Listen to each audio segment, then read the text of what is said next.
بسم اللہ الرحمن الرحیم۔ ربی زدنی علما، ربی زدنی علما، ربی زدنی علما۔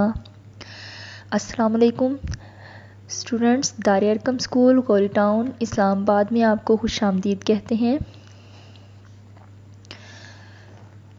اسٹوڈنٹس، آج میں آپ کو فعل اور فعل کی اقسام کے بارے میں سمجھاؤں گی۔ فعل کیا ہے؟ فعل وہ کلمہ ہے جس سے کسی کام کا کرنا یا ہونا کسی زمانے میں معلوم ہو، جیسے اسلم آیا، طاہر نے کتاب پڑھی۔ فعل کا تعلق زمانے کے ساتھ ہوتا ہے اور زمانے تین ہیں: زمانہ ماضی، زمانہ حال، زمانہ مستقبل۔ زمانہ ماضی جو گزر چکا ہے اسے زمانہ ماضی کہتے ہیں۔ زمانہ حال وہ زمانہ جو موجود ہے اسے حال کہتے ہیں۔ زمانہ مستقبل آئندہ زمانے کو زمانہ مستقبل کہتے ہیں۔ یہ اسٹوڈنٹس آگے بڑھتے ہیں فعل کی اقسام کی جانب۔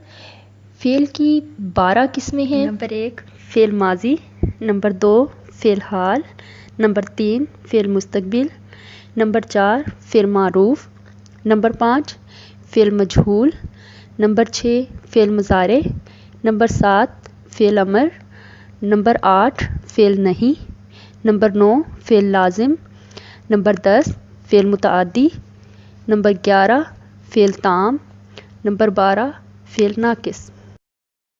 لیکن آپ کے سلیبس میں جو اب تک آئی ہیں وہ 2 اقسام آئی ہیں، فعل معروف اور فعل مجہول۔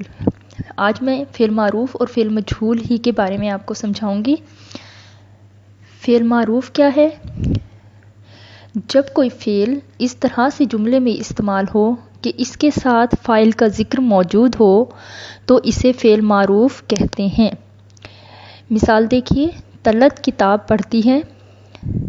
اس فقرے میں طلعت فاعل ہے اور پڑھتی فعل ہے، لہٰذا ہم دیکھتے ہیں کہ اس فقرے میں فاعل اور فعل دونوں موجود ہیں، تو ہم کہہ سکتے ہیں کہ یہ فعل معروف کا جملہ ہے۔ جیسا کہ ہم نے فعل معروف کی ڈیفینیشن میں بھی پڑھا ہے کہ فعل اس طرح سے جملے میں استعمال ہو کہ اس کے ساتھ فاعل کا بھی ذکر موجود ہو، لہٰذا اس فقرے میں فعل اور فاعل دونوں کا ذکر موجود ہے، تو یہ فعل معروف کا جملہ ہوگا۔ اسی طرح ایک اور سنٹینس دیکھ لیں، کھلاڑی نے گیند پکڑی۔ کھلاڑی فاعل ہے اور پکڑنا فعل ہے، لہٰذا اس فقرے میں بھی فعل اور فاعل دونوں موجود ہیں، ہم کہہ سکتے ہیں کہ یہ فعل معروف کا جملہ ہے۔ نیکسٹ فعل مجہول۔ فعل مجہول جب کوئی فعل اس طرح سے جملے میں استعمال ہو کہ اس میں فاعل کا ذکر نہ ہو تو اسے فعل مجہول کہتے ہیں۔ مثال دیکھیے، آٹا پیسا گیا۔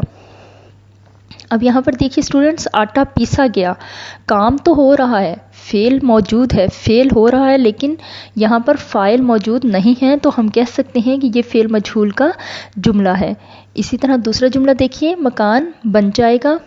یہاں پر بھی مکان بنانے والا کون موجود ہے؟ فاعل موجود نہیں ہے، لہٰذا ہم کہہ سکتے ہیں کہ یہ فعل مجہول کا جملہ ہے، کیونکہ فعل مجہول کی ڈیفینیشن میں ہی ہم نے پڑھا کہ فعل اس طرح سے جملے میں استعمال ہو کہ اس میں فاعل کا ذکر نہ ہو، تو یہاں پر فاعل کا ذکر نہیں ہے، فعل موجود ہے، تو ہم اس کو مکان بن جائے گا اس فقرے کو کہہ سکتے ہیں کہ یہ فعل مجہول کا جملہ ہے۔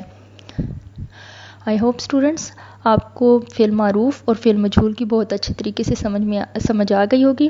اپنا بہت سا خیال رکھیے گا۔ فی امان اللہ۔